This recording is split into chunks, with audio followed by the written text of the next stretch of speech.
Octobre 2014. Le parc éolien du Moulin d'Hémanville déploie ses pales dans le ciel de la Beauce vauvéenne. C'est un jour nouveau pour la région et pour l'éolien, car avec ses 17 éoliennes raccordées au réseau, le parc est l'un des plus grands de France et alimente chaque jour 45 000 foyers en électricité.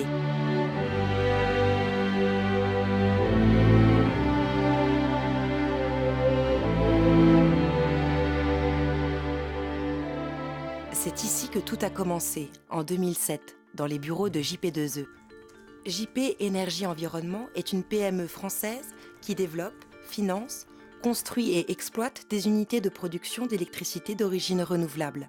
Éolien, photovoltaïque, hydraulique et biomasse, ces installations développent une puissance de 161 MW et font de JP2E une des 10 premières sociétés françaises indépendantes dans le domaine des énergies renouvelables. C'est Jean-Louis Nasse qui a fondé la société et qui en a confié le développement à son fils Xavier. L'éolien, c'est une chance et un pari industriel pour la France. Nous avons créé JP2E en 2004 et nous inscrivons aujourd'hui dans une stratégie de développement long terme en tant que producteur d'énergie verte. Ce projet est un projet de grande ampleur. On a mis tous les efforts possibles pour le mener à bien. Donc toutes les équipes de développement, de construction, de financement et d'exploitation ont été mobilisées pour pouvoir réussir ce projet.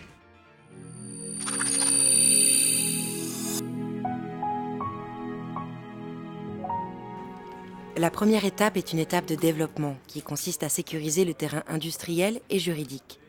Le challenge est de taille.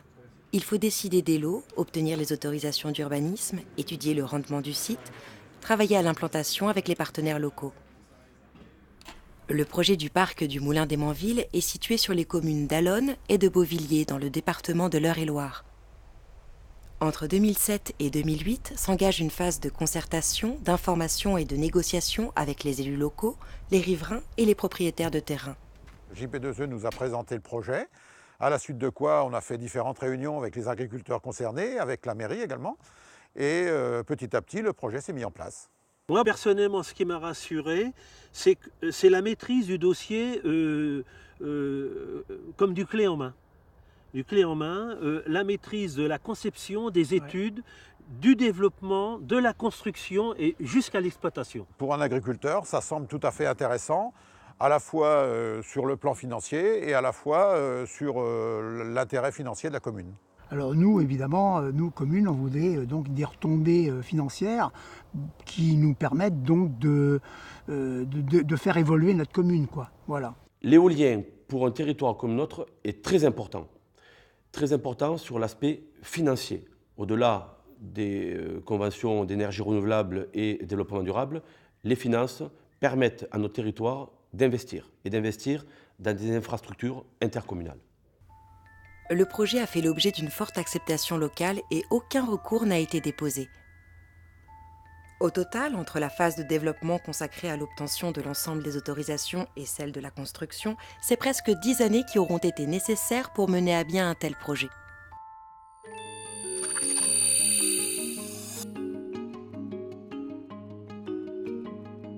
Pour financer le projet du parc du Moulin d'Hémanville, JP2E s'est assuré du soutien de la Caisse des dépôts et consignations, qui a investi à hauteur de 30% dans le capital de Beauce Énergie, la société créée par JP2E pour le projet. La Caisse des dépôts est un établissement public qui consacre son activité à l'intérêt général et au développement des territoires.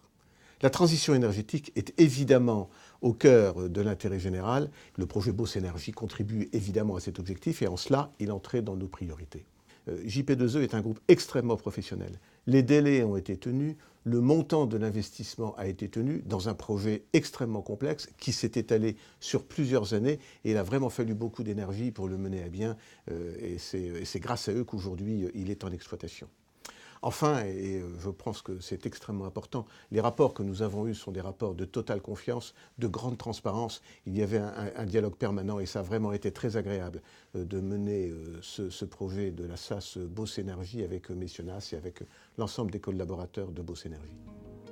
Le projet, d'un coût total de 80 millions d'euros, a été financé d'une part en fonds propres à hauteur de 12 millions d'euros par Beauce Énergie, et d'autre part par un pool bancaire constitué de 8 partenaires financiers à hauteur de 68 millions d'euros. Les banques sont davantage que des financeurs pour nous sur ces projets. Ils sont également de véritables partenaires car ils ont une connaissance parfaite du secteur d'activité et ils nous aident à faire un développement dans de très bonnes conditions.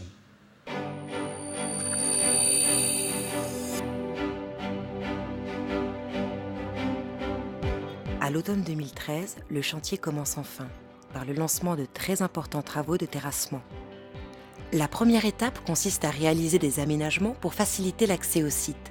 8 hectares de pistes et de plateformes de voirie lourde seront ainsi réalisés pour permettre aux camions et à la grue de 800 tonnes de travailler au cœur de la plaine. La grue d'un chantier éolien, c'est déjà la machine qui coûte le plus cher. Donc on réalise le site de telle manière à ce que le temps de démontage et de transport d'une grue d'une position à une autre soit la plus courte et surtout puisse se réaliser dans des conditions de sécurité optimum. C'est ensuite tout un réseau électrique qu'il a fallu concevoir et enterrer. Les tranchées sont creusées pour enfouir plus de 40 km de câbles qui sont ensuite minutieusement raccordés. Enfin, ce parc éolien a nécessité la construction d'un poste source haute tension directement raccordé au réseau électrique et dont la maîtrise d'ouvrage a également été réalisée par JP2E. Puis, il a fallu réaliser les fondations des éoliennes. 17 socles d'arrimage pourraient ériger et supporter les 375 tonnes de chaque éolienne. Chaque fondation est constituée d'une cage d'ancrage ferraillée et coulée dans le béton, soit plus de 48 tonnes d'acier et plus de 1050 tonnes de béton. En décembre 2013, les fondations sont achevées et remblayées. On a coulé 21 000 tonnes de béton, 850 tonnes d'acier, et également 52 000 tonnes de terre qui ont été excavées pour réaliser les fondations. On a essayé de maximiser le recours aux prestataires locaux, notamment pour les routes, le câblage, le béton, le convoyage. C'était très important pour nous.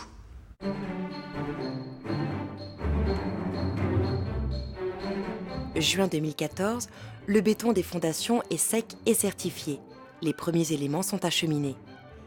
Les pales viennent d'Allemagne, les 3 éléments de tour viennent d'Espagne et le hub, la nacelle et la turbine viennent du Danemark.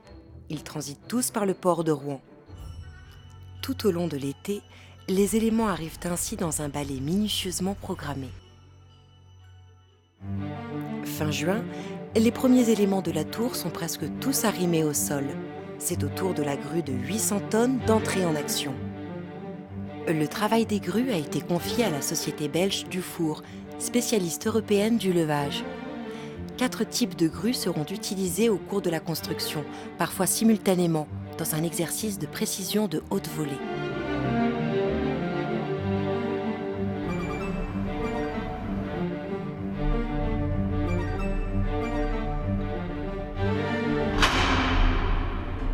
L'éolienne choisie pour le parc est la V112 de la société danoise Vestas, le leader mondial de la fabrication d'éoliennes.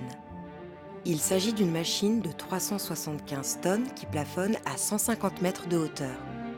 La V112 est une machine de haute technologie bénéficiant des développements les plus récents et qui dégage une production de 3 MW.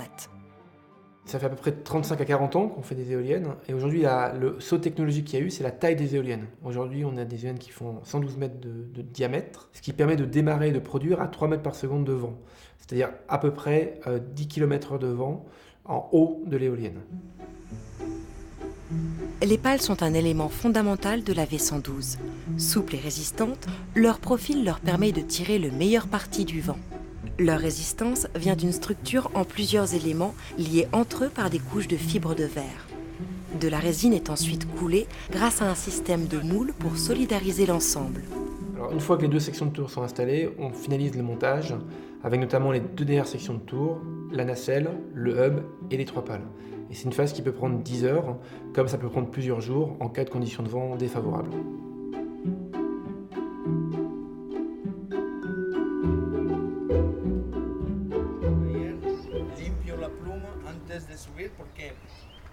Sur le chantier, chaque journée a ses rituels.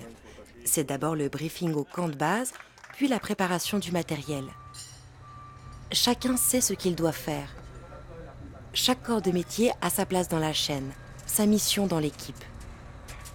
Les monteurs s'installent dans l'éolienne, d'où ils ne descendront que le soir.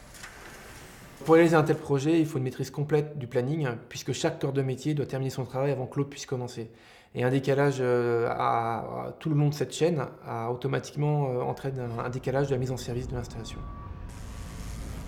Avant son installation, chaque élément est soigneusement nettoyé. La nacelle contient la turbine, l'élément clé qui transforme la rotation des pales en électricité. Avec ses 130 tonnes, c'est l'élément le plus lourd de l'éolienne.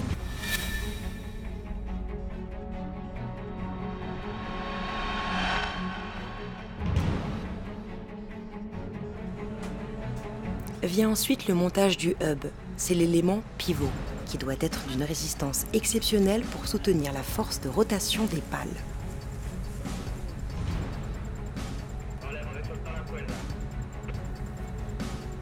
Une fois en place, c'est plus de 2 heures qu'il faudra au monteur pour le fixer à la nacelle.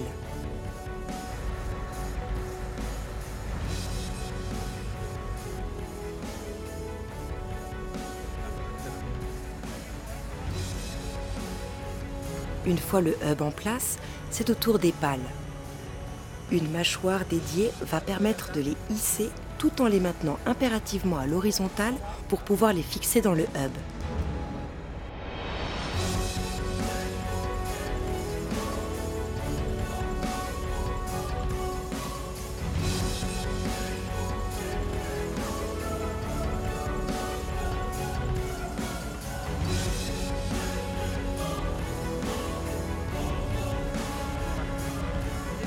Tout le montage d'une éolienne est dirigé par 3 personnes clés.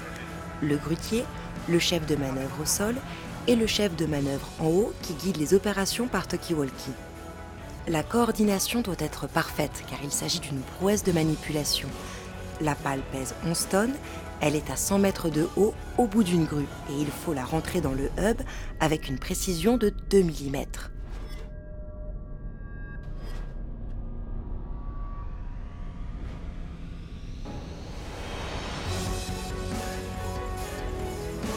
Les 2 autres pales sont à leur tour montées et fixées.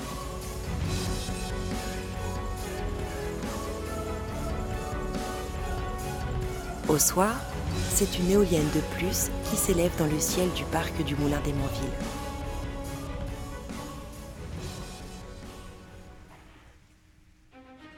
Tout au long de l'été, les équipes vont travailler sans relâche par tous les temps pour décharger, monter et assembler élément par élément les 17 générateurs du parc.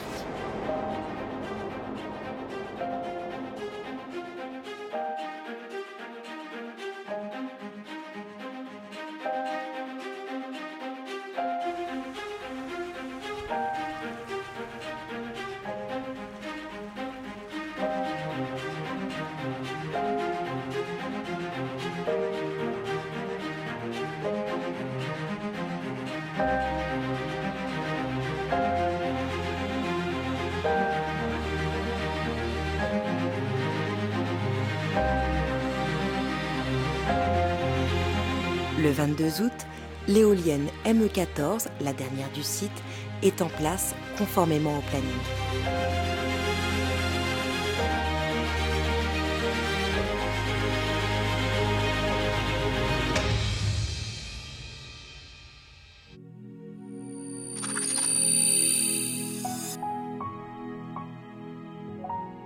Septembre 2014, après avoir été minutieusement testés et certifiés, les générateurs sont reliés au réseau. C'est le début d'une longue vie et pour JP2E, c'est le début de la phase d'exploitation. L'exploitation, c'est vraiment la partie la moins spectaculaire du projet, mais par contre, c'est la plus importante. Parce qu'aujourd'hui, une éolienne, elle est faite pour rester en place pendant 20 ans. Donc aujourd'hui, on a contracté avec Vestas un contrat de maintenance sur 15 ans, avec une disponibilité de 97%, ce qui veut dire qu'une machine ne pourra être arrêtée que 10 jours par an. Donc ça, c'est pour la partie, on va dire, technique. Et ensuite, derrière, il y a la gestion de tous les contrats qu'on peut avoir. La gestion des contrats avec RTE, donc le raccordement électrique, les contrats avec les propriétaires, les contrats qu'on a avec la mairie. Et ça, c'est la deuxième phase qui est la phase administrative.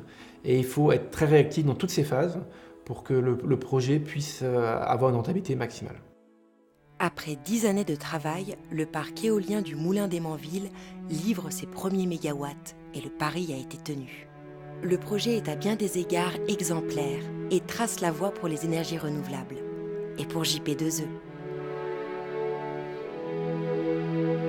Nous avions jadis les moulins à vent qui produisent de la farine pour le local.